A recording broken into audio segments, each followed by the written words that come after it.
Hello, everyone. It's your girl, Delana Jones, and this is your Heart Flow Moment. Yes, this is your Heart Flow Moment. I wanted to come on here real quick, guys, and just talk to you all just for a little bit. I know that right now everything is in a season of change. And we just got through with what our seventh month, the month of July. Seven is the number that stands for completion. And now we are in the eighth month here, the beginning of the eighth month. And that is and number 8 is the number that's significant for new beginnings. And I was sitting there thinking about all the new beginnings, all the changes that are afoot, and how some people are going to be elevated. Some people are going to make parallel moves. And there are going to be other people who will make, I hate to say this, but they're going to make moves where it's like they're demoted. And within all of those changes, heart flowers, I want to make sure that we operate with a heart of humility. No matter what side of the spectrum that you're on, operate with a heart of humility. And when you operate with a heart of humility, then you will be able to recognize your limitations. You'll be able to recognize the limitations of others. And when you recognize those limitations, don't judge yourself harshly. Don't judge others harshly and make them feel like, oh, because you can't handle this, that you are less than. Sometimes we only have a certain capacity to be able to handle things. Some things are going to be beyond our level of experience. Some things are going to be beyond our level to learn and to grow into certain positions. We also have to make sure that we recognize the greatness in someone. And by recognizing the greatness in someone, we push them forward. We support them. We speak well of them. We do not slander their name. And we also cover them. And when I started thinking about a heart of humility, I was reminded of David and Jonathan. For those of you that are not familiar with that story, that's going to be taking place in 1 Samuel. If you start around the 14th chapter, you will begin to see the story of Jonathan unfold. And if you go to maybe around the 16th chapter, you'll be introduced into David. You'll also be introduced in the 17th chapter when David killed Goliath. But it's something significant with those two, is because in the 14th chapter, we see Jonathan. And Jonathan, he's Saul's son. And so he's in line for the throne. He's in line to inherit the throne. As a king, kings are taught certain things. They take special classes. They teach them on leadership. They have special classes that teach them fighting styles, that teach them confidence, how to walk, how to talk, how to speak. Because as a king, they have to have a certain demeanor about themselves. Well, Jonathan did all of those things. And we see him in chapter 14, where he's so gung-ho and so much of a leader that he decides he's going to leave the whole entire army behind, and he's going to go and fight some Philistines by himself. And when he goes to fight the Philistines by himself, he takes him and his armor bearer. His armor bearer comes with him, and he's like, hey, man, you know what? I believe that God can save by many. He saves by few just as much as he can save by many. And so they go in and they start fighting these Philistines, right? And as they go in, Jonathan is the only one with a weapon. His armor bearer does not have a weapon. His armor bearer has this big giant rock, right? And as Jonathan slicing folk up, then his armor bearer would come behind them and he would bash them and he would kill them, right? And so they ended up going until he ended up killing 20 Philistines, just him and his armor bearer. And so he's already walking in the authority, walking in the warrior mode of being a king. So he's already doing all his development to be there. Well, in the midst of all of those, the developments around the 16th chapter, in walks David.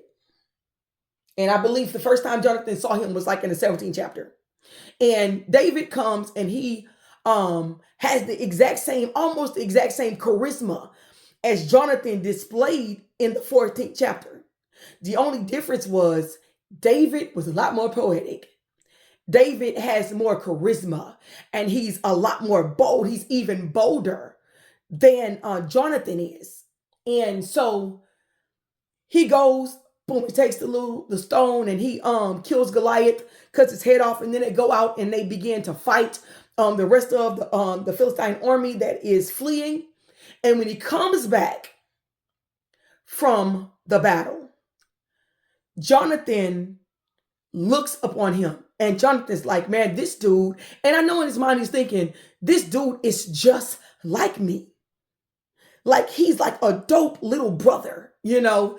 And so his love for him, which he didn't even realize that the love for him was probably fueled by God to be able to put David in his rightful place that he's supposed to be in.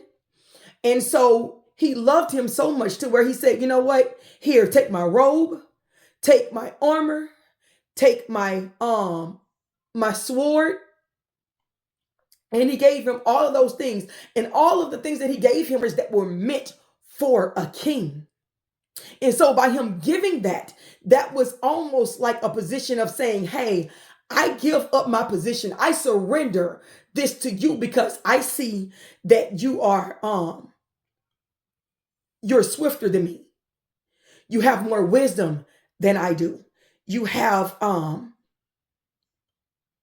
you walk in more boldness and more authority than I do. And so he surrendered those things to him. And at that moment, a shift occurred, right? And so as that shift occurs in chapter 18, I want us to think about something as heart flowers. Whenever Jonathan gives David his things, Jonathan demotes himself. You know, he was wise enough to realize that I am not the best fit for the throne. And so he demoted himself. And at that moment, David was elevated. Well, in that elevation, I applaud Jonathan because the average person would not have taken that shift so lightly. They would not have taken that change of the guard so easily. They would have fought tooth and nail for their position. They wouldn't have gave that position up. Even though he saw somebody that was more suited for it, he wouldn't have gave it up on a normal, just an average person. But Jonathan was an exceptional person because not only did he give up the position, but Jonathan went as far as supporting him, as far as pushing him forward, as far as speaking well of him, even when his father wanted to destroy him, even when his father tried to make him understand and say, hey, do you not understand that if David stays alive, that your seat on the throne will not be secure? You will never take the throne. But what his dad didn't realize is that Jonathan already knew that. Jonathan knew that David was more suited, and he was okay with that. And so he showed what a heart of humility really looks like. You know, he recognized his own limits. And then he recognized the greatness in David. And so as he recognized the greatness in David, he set his next generation up for a blessing because of the way that he treated and the way that he dealt with David. David remembered him whenever he actually came into his kingship. He remembered Jonathan and he said, is there anybody else in Jonathan's house that I can bless? And so he took Jonathan's son, came into the kingdom and he blessed him.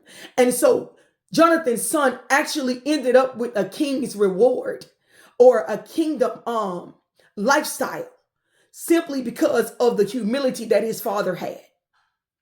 And I think that sometimes we have to recognize in our shifts, recognize our limitations, recognize the greatness in someone else. And in that shifting, not only be supportive and not be jealous, but also as the one that gets elevated, be sensitive to the other person's feelings. You don't have to drag things in their face. You don't have to brag about anything. Walk with a heart of humility in everything that you do, in every way that you to present yourself. You always want to make sure that you operate in integrity. Make sure that you operate not only in your anointing, but that you operate in a place of good character. Because your anointing will take you places, but your character is the one that keeps you there. So today, heart flowers, as you go throughout your day, as you go throughout your week, I want you to ask yourself, am I operating with a heart of humility? And if I have not made the shift yet, if I am still moving into positions, can I operate? Can I walk in a place of humility to where I do not hurt nobody else and to where also I can support someone else? A heart of humility in this season is going to be very important. That is going to dictate whether you rise or whether you fall. Recognize your capacity. Recognize the greatness in someone else. Also, remember what you speak about people.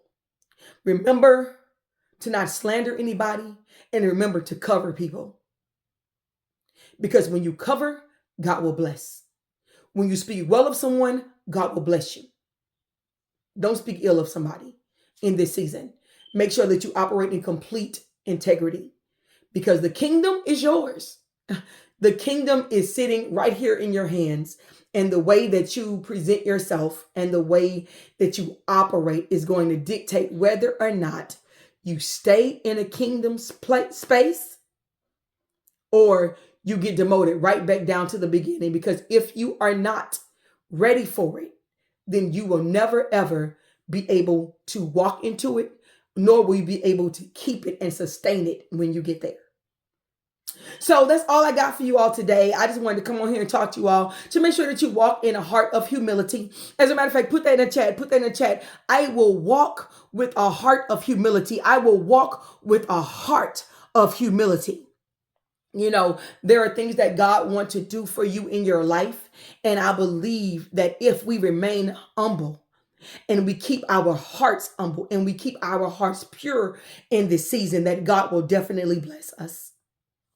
So that's all I have for you today. I pray that you have got something out of this. I pray that there is something that you can take with you throughout your week, throughout your days to come. And share this with somebody. At Heart Flow, we share 3 times. We share with our friends, we share with our mom and them, and then we also share with our enemies because they need a word too. So that's all I have for you today. Make sure that you walk with a heart of humility in everything that you do, no matter how high you go, no matter how far you go, and no matter how the transition comes about. Make sure that you walk with a heart of humility. So that's all I got for you today. It's your girl, Delana Jones, and this is your Heart Flow Moment. I'll see you next time.